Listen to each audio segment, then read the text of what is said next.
Jadi dijaga oleh Allah, mendapatkan penambahan bisa berupa langsung nilainya, nominalnya dapat proyek yang lain, atau dijaga untuk mendapatkan yang non materi tadi. Paham?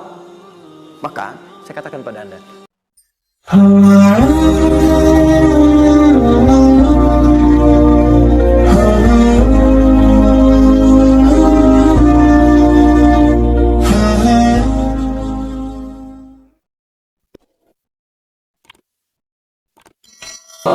sekarang Allah tawarkan, saya akan berikan kepada kamu, kata Allah, peningkatan dari usahamu dengan cara yang tidak terlampau susah. Kamu gak perlu kerja ini lagi, itu lagi, dan sebagainya. Tapi kamu tinggal mengimbangi saja. Kamu kerja, kamu amalkan juga yang ini. Surah ke-14 ayat 7. Tadi Quran surah ke-9 ayat 100 berapa tadi? 3. Kan surah 9 ayat berapa tadi? 60. Yang bonusnya jangan lupa masih di dalam kotak. Quran surah kedua ayat 261 sampai pinter. Ya, alhamdulillah, kotaknya wajib dihafal.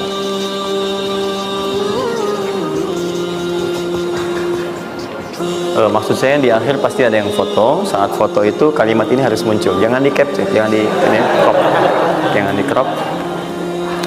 Fokus. Nah, sekarang rezekinya sudah ada.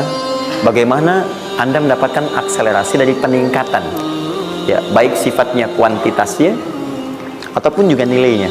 Terus. Ya, maka rumusnya, kalau sudah dapat dari usaha itu, tadi kan usaha kan? Ya, ada usaha yang kedua. Masih ingat teman-teman? Yang punya rezeki siapa? Nah, sekarang Allah tawarkan, saya akan berikan kepada kamu, kata Allah, peningkatan dari usahamu dengan cara yang tidak terlampau susah. Kamu gak perlu kerja ini lagi, itu lagi, dan sebagainya. Tapi kamu tinggal mengimbangi saja. Kamu kerja, kamu amalkan juga yang ini. Apa amalan itu? Syukur. Perhatikan langsung redaksi dari Allah. Saya tidak akan menambah mengurangi. La in syakartum la azidannakum. Ingat, la in syakartum, kalau kamu bersyukur kepada saya, la azidannakum, saya akan tambah bagimu. Jelas ya? Tambah di sini bukan menambah nominal. Ya, karena nominal itu akan tetap. Maksudnya kalau antum 100 miliar aja. Yang ditambahkan itu ada dua. Pertama, penambahan percepatan dan kemudahan dalam mendapatinya. Lebih mudah dari sebelumnya. Yang kedua, penambahan keberkahan di dalamnya. Berkah itu manfaatnya lebih banyak. Yang tadinya 50.000 jadi cepat habis, sekarang tuh banyak manfaatnya. Ya, kepake gitu. Di kalau dulu tuh semua pengen dibeli, dapat 5 juta juga, cuma semua pengen dibeli baju, dibeli gitu kan? Ya ini dibeli, lihat orang beli ini pengen beli itu. Tapi setelah antum kerjakan ini, itu asasnya asas manfaat. Kepake nggak? Manfaat nggak? Kalau manfaat itu saya dapatkan, kalau tidak mungkin hak orang lain yang Allah titipkan lewat saya. Jelas ya? Nah, sekarang lihat bagaimana cara bersyukur itu. Cara bersyukur itu ada dua. Ya, saya percepat dan di sini kita berakhir. Saya cuma tinggal punya waktu 2 menit lagi, maka saya percepat kalimat saya. 1. Cara bersyukur itu, 1, keluarkan dari harta itu bagian zakatnya kalau sudah memenuhi unsur zakatnya. Keluarkan dari bagian harta yang didapatkan. Kalau antum bekerja dapat gaji, dapat macam-macam, masuk nisabnya, muncul haulnya, kaidah pertama keluarkan. Dah, keluarkan. Nggak usah mikir, nggak usah macam-macam. Dah, 2,5% keluarkan. Itu 2,5% itu paling minimal. Kalau mau 5% keluarkan. Ingat rumusnya, kenapa disebut zakat? Di antara makna zakat itu adalah annama, sesuatu yang berkembang, nambah. Ya. Zakat itu ada at-tahara, ya, an-numu, ya, sesuatu yang berkembang. Di dalam bahasa Arab sekarang investasi disebut dengan annama wal istifmar, sesuatu yang diinvestasikan. Jadi ketika Anda zakat sebenarnya bukan mengurangi harta, menginvestasikan harta untuk ditambah minimal 10 kali lipat dari sebelumnya. 10 kali lipat. Jadi kalau Anda misalnya keluar zakat, taruhlah misalnya 25 juta, ya, Anda dapatkan. Terus 2,5% diambil dari situ berapa? 2,25, ya, 2 juta 2,5. Anda keluarkan tuh. Maka Anda pada hakikatnya sedang melipat gandakan harta Anda 10 kali lipat dari sebelumnya. Jadi Anda akan dapat dari situ 22,5 juta. Bentuknya bisa macam-macam. Ingat, rezeki itu kan bukan hanya uang. Tadi saya katakan, ya bisa jadi proyek baru datang nilainya segitu. Bisa jadi apa lagi? Bisa jadi dijaga kesehatan, nggak sakit selama sebulan. Biasanya cek lab ini itu dan sebagainya, ya kan? Kolesterol macam-macam habisnya segitu. Bulan itu nggak ada apa-apa. Anda berkata, alhamdulillah nih sekarang saya kelihatan sehat, gini-gini, hasilnya positif. Padahal Anda itu dihasilkan lewat zakat, lewat macam-macam. Nah, misalnya nggak ada konflik, nggak ada masalah di hari itu, yang kalau diselesaikan nilainya 22 juta. Masa marah dengan istri macam-macam. Mama kenapa sih, Ma, gini-gini? Papa mau damai. S9 Note. Beli S9 Note harga 15 juta ya, tambah lagi 7 juta laptopnya misalnya kan, dan sebagainya, misal habisnya segitu juga. Jadi dijaga oleh Allah, mendapatkan penambahan, bisa berupa langsung nilainya, nominalnya dapat proyek yang lain, atau dijaga untuk mendapatkan yang non materi tadi. Paham? Maka saya katakan pada Anda, kalau sudah ada kewajiban zakat, maka jangan berpikir menunda, cepat berikan saat itu, maka seketika Allah akan lipat gandakan apa yang Anda telah usahakan itu. Jelas? Jadi yang pertama, kalau sudah ada kewajiban zakat, cepat ambil. Bahkan, nah ini saya mau ambil komitmen. Saya mau ambil komitmen. Siap mengikuti ini? Siap berkomitmen insya Allah? Bahkan Allah langsung meminta kepada yang punya otoritas atau juga teman-teman di sampingnya untuk saling mengingatkan. Bahkan kalau punya otoritas langsung ambil. Saking inginnya Allah harta orang itu tuh terus bertambah. Maka turunlah Quran surah 9 ayat 103. Khudh min amwalihim sadaqah tutahhiruhum wa tuzakkihim biha.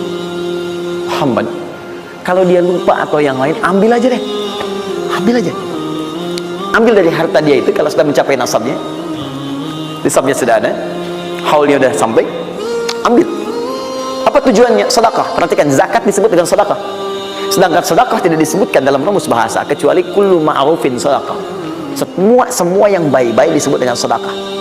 Kata Allah, saya ambil itu bukan ingin mengurangi kamu, tapi ingin membuat kebaikan untukmu. Apa kebaikannya ya Allah? Wa tuzakkihim.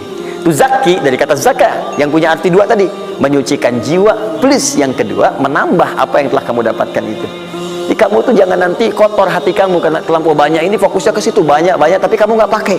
Maka saya biarkan kamu dengan mengeluarkan zakat itu supaya bersih hatimu, punya nilai berbagi dan tidak terlalu bergantung kepada harta dunia yang kamu akan tinggalkan kelak. Dan yang paling dahsyat, kalau kamu kerjakan, saya tambah kemudian kualitasnya, saya tambah keberkahannya, bahkan saya permudah untuk mendapatkannya. Lihat sampai sini. Bonus yang ini, nah peningkatannya lebih dari yang pertama, 700 kali lipat. Ini minimal 700 kali lipat. Apa itu secara singkat? Infak.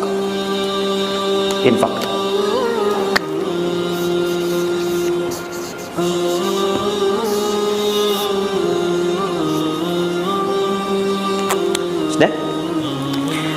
Falul ladzina yunfiquna amwalahum fi sabilillahi kamathali habban ambatat sab'a sanabil fi kulli sunbulatin mi'atu habba wallahu yudha'ifu liman yasha' wallahu wasi'un 'alim. Sampai ke ayat 263 sampai ke qaulul ma'ruf, ya, dan seterusnya. Lihat sini. Allah tawarkan satu amalan yang dengan ini bisa melipat gandakan sampai 700 kali. Ya, ada yang sifatnya pahala, ada yang lain-lain dan sebagainya. Ya, sederhana. Kalau Anda mau infak, mathalul ladzina yunfiquna amwalahum fi sabilillah. Baik, kalau Anda mau infak, yang infak itu bukan infak biasa, tapi infak digunakan untuk fi sabilillah.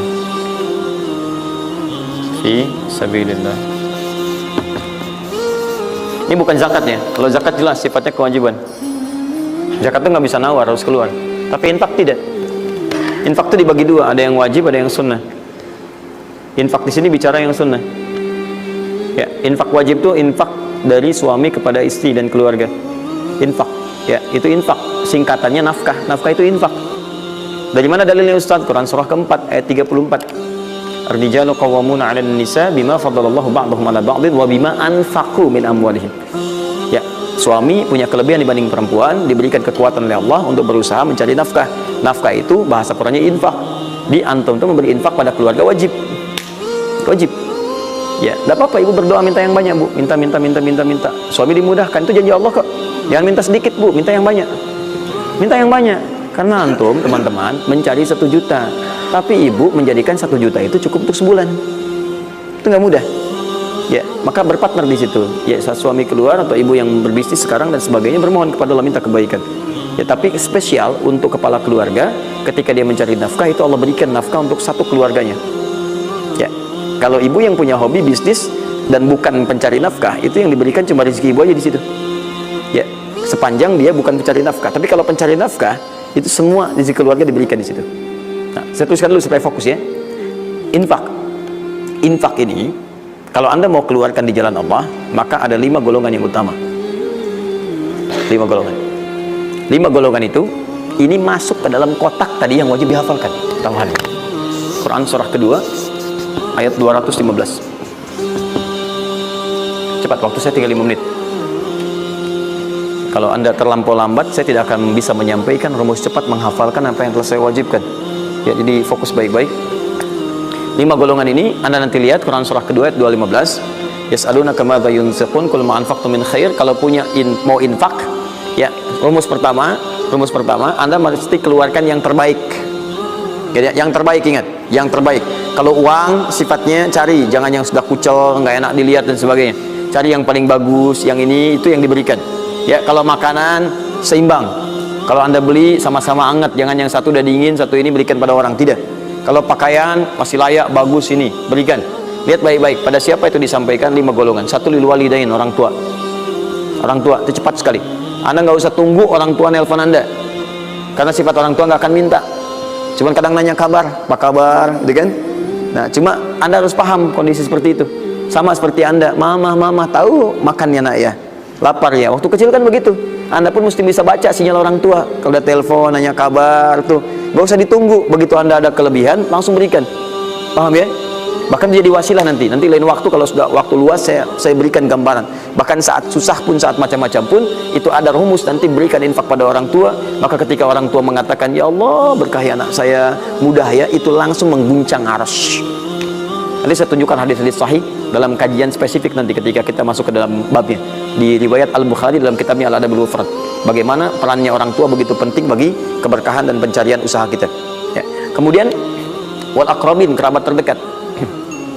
Kerabat terdekat itu sifatnya ada 2. Bisa kekeluargaan, ya, kekeluargaan, anak paman, bibi, ya, ponakan, macam-macam dan sebagainya. Ya, kemudian bisa juga tetangga kita nih, yang samping-samping. Akrobin, yang paling dekat dengan kita. Mereka itu sangat menentukan. Kalau antum nggak perhatikan, berbahaya juga bagi kehidupan antum. Antum sukses di kantor, tapi nggak perhatian sama tetangga. Begitu ada maling macam-macam, malah didorong tuh sama tetangga. Biarin aja, habisin.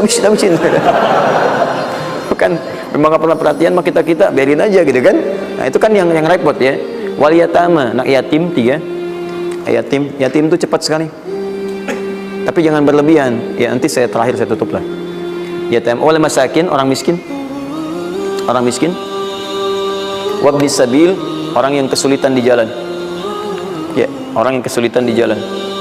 Anak siapapun dia, sepanjang dia sedang kesulitan, sifat orang kesulitan itu kalau dibantu, maka suara dia itu akan langsung memberikan jawaban kepada Anda. Jelas ya?